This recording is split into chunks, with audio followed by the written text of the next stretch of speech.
নামাজ পড়ে এসে খাওয়া দাওয়া করে একটু ঘুমাইছি। ঘুম থেকে উঠে এই চেয়ারের পর বসে একটু কাজ করব, একটা ভিডিও এডিট করব। এইদিকে দেখেন, এখানে এখানে নিয়ে আসো। এইদিকে দেখেন, দেখেন, এই দেখেন, একজন বোরকা পরে বসে আছে বাড়ির সামনে, আর ছোট্ট একটা মেয়ে খেলাধুলা করতেছে। আর এই যে এই পাশে ছোট্ট একটা ছেলে, অর্থাৎ এই দেখেন, একটা ছেলে, একটা মেয়ে আর মেয়ের মা, ওরা এসে বসে আছে। প্রতিদিন এইভাবে মানুষ আসে। আমি বলি যে দেখেন, আপনারা যেখান থেকে আসেন আমাকে না জানা আসবেন না। চলেন এখন দেখি ওনাদের সমস্যাটা কি, আসলে কেন আসছে, এই ছোট ছোট দুইটা বাচ্চা নিয়ে কেন আসছে। আবার নবীনগর নয়ের হাট। কেন আসছেন আমার কাছে? আমি একটু সাহায্যের জন্য। ওর বাবা কই? আর বাবা ওদের রাইখে পালাইয়া গেছে। তোমার আব্বু কোথায় গেছে? পাওয়া গেছে। পালায় গেছে? হ্যাঁ। তোমাদের দেখে না? না। ওর আব্বু পালায় গেছে, ওদের দেখে না।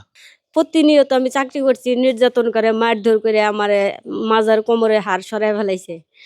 কোনো চিকিৎসা করে না, চাকরি করছি সব টাকা নিয়ে আনিছে। অনলাইনে জুয়া খেলে, তারপরে মদ গাঁজি খায়। এই যে এই সংসারটা ধ্বংস করে দিচ্ছে।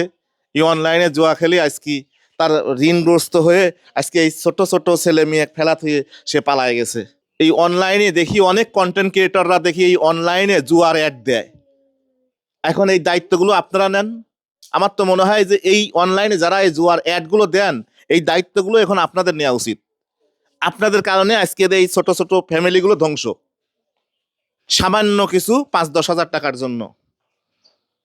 এই যে এই মা তার ছোট ছোট দুইটা বাচ্চা নিয়ে সেই কোণে সাভার আর কোণে পাবনা এই জায়গায় আসছে একটু সহযোগিতার জন্য। এখন এর দায়িত্ব কে নেবে বলেন? আর এই বাচ্চা কাচ্চা নিয়ে আসছেন, আমি জানি বিপদে পড়েই আসছেন। এই টাকাটা দিলাম আমার পক্ষ থেকে, আমি এই টাকাটা দিলাম।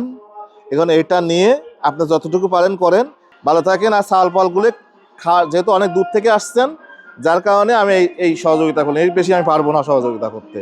ঠিক আছে, দেখে শুনে আপনারা চলে যান। আপনারা ভালো থাকবেন। আর আমি কি করতে পারি বলেন? বিভিন্ন মানুষ আসে। সবাই ভালো থাকবেন। আসসালামু আলাইকুম।